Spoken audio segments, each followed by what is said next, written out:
Good morning po mga ka-farmers. Yan. Muling nagbabalik po. Update na po sa ating siling Laba F1. Ngayon po ay napakaraming bunga na.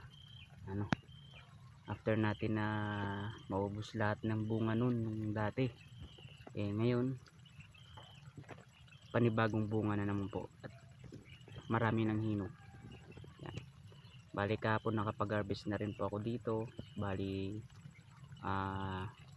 nasa 120 kilos tapos nung last week sa isang plat lang 50 kilos yung na-harvest ko doon. Yun. Ngayon mag-harvest ulit tayo para maubos na kasi ang dami ng hinog. Yan. Sa ngayon i-flex lang po natin ito. Yan, para sa mga gustong magtanim ng mga sili na panigang. Yan.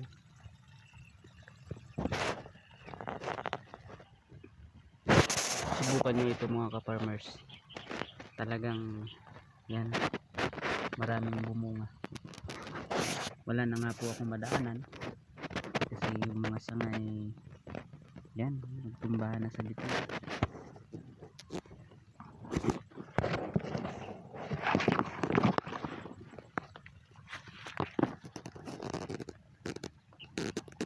Mga ka-farmers, bali sa ngayon nga pala nagpapatubig ako kasi sobrang init na naman. Grabe init dito sa amin. Mga ka-farmers, papasilip ko lang po sa inyo kung paano bumunga ang Laba F1.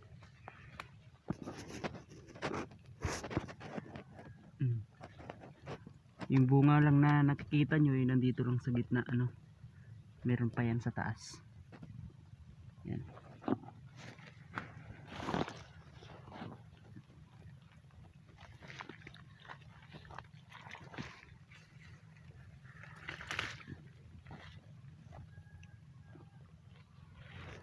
Ayan po magbunga ang siling Laba F1. Sa ngayon po nasa 5 months na po siya ngayon. Yan. Bali 2 months na rin po ako nag-harvest ng siling panigang na ito, siling Laba F1. 2 months after transplant po pwede na tayong mag-harvest,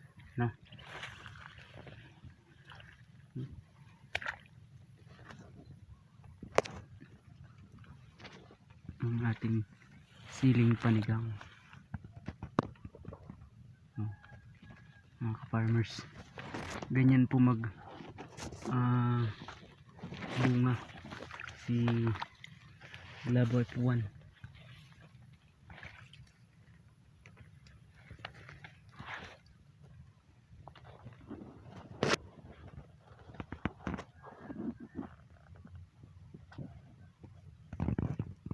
Yan. Ang maganda po kay Laba F1 mga ka-farmers ay pagdating po sa mga tinatawag na anthracnose mayroon po siyang protection. Yan. Marami siyang mayroon siyang protection. Hindi siya madaling tamaan ng ganong klaseng virus. Sinasabi ko po ito sa inyo mga ka-farmers dahil sa aking experience, kumbaga subok ko na. Yan. Kasi nung unang labas pa lang nito dati, yan, nakapagtanim na rin ako. Yan. Kasabay nung na pinademo si Papa ng Laba F1, bumili na rin ako. Nang sa ganun masubukan ko kung gaano siya karami magbunga, kung anong gaano katibay ang kanyang resistance pagdating po sa mga diseases na umaatake sa mga sili. Yan. Mga ka-farmers, ang dami ng hinog. Pag ganitong daming hinog, yung buyer ko ay gustong gusto pag ganito. Ano, yan sa taas oh. Sobrang dami. Farmers, gusto ko po sanang i-live yung video ko, kaso lang pag naka-live po kasi medyo may kalabuan, kaya video na lang mga ka-farmers.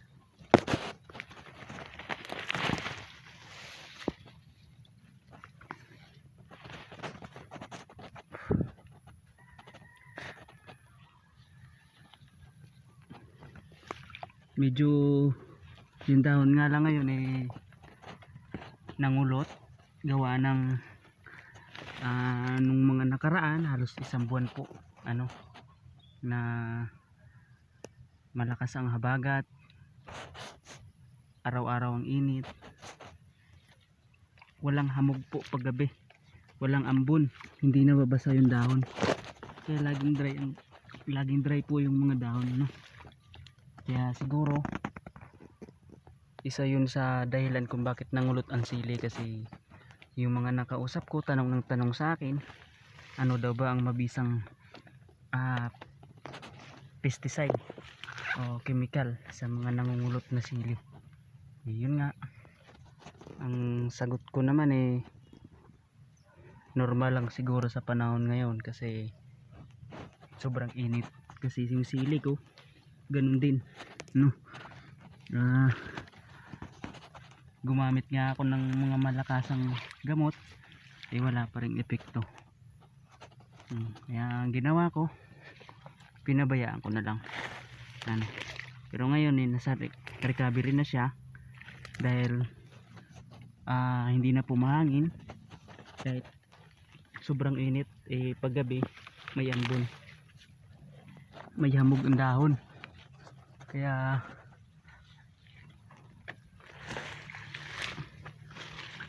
kumbaga hindi siya masyadong stress.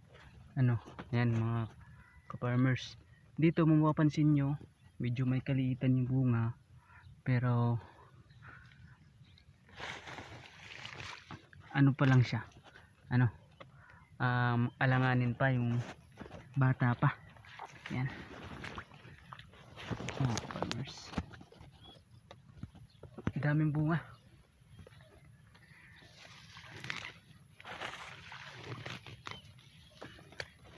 Pag nag-harvest ka dito mga ka-farmers, malapit lang na area to, malapit lang po yung kada plot. Pero inurasan ko pag nag-harvest kami hanggang matapos namin yung dulo nasa 2 oras ng may kalahati sa isang puno mga ka-farmers. Kaya na po mag-1 kilo ang bunga, pero hindi po yan lahat kasi yan nga, yung iba di pa naman pwedeng anihin. Yan. Pero pag lahat mo siyang sinabay na anihin, talaga 1 kilo sobra.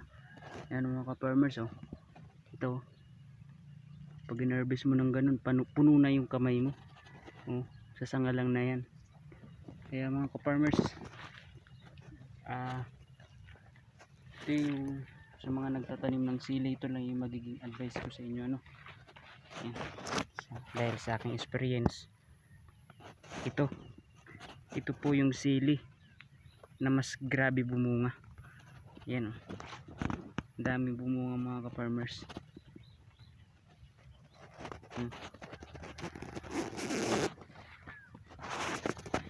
Meron pa nga dito isa mga ka-farmers, isang puno talagang parang ayaw ko harvestin sobrang nagagandahan ako tingnan, tulad nito mga farmers yan yan, grabe daming bunga nito. Kunti lang yung sanga niya, ilan sanga lang 1, 2, tatlo, apat, 5 lang po mga farmers, pero mapansin yung mga bunga eh. Yan, dami.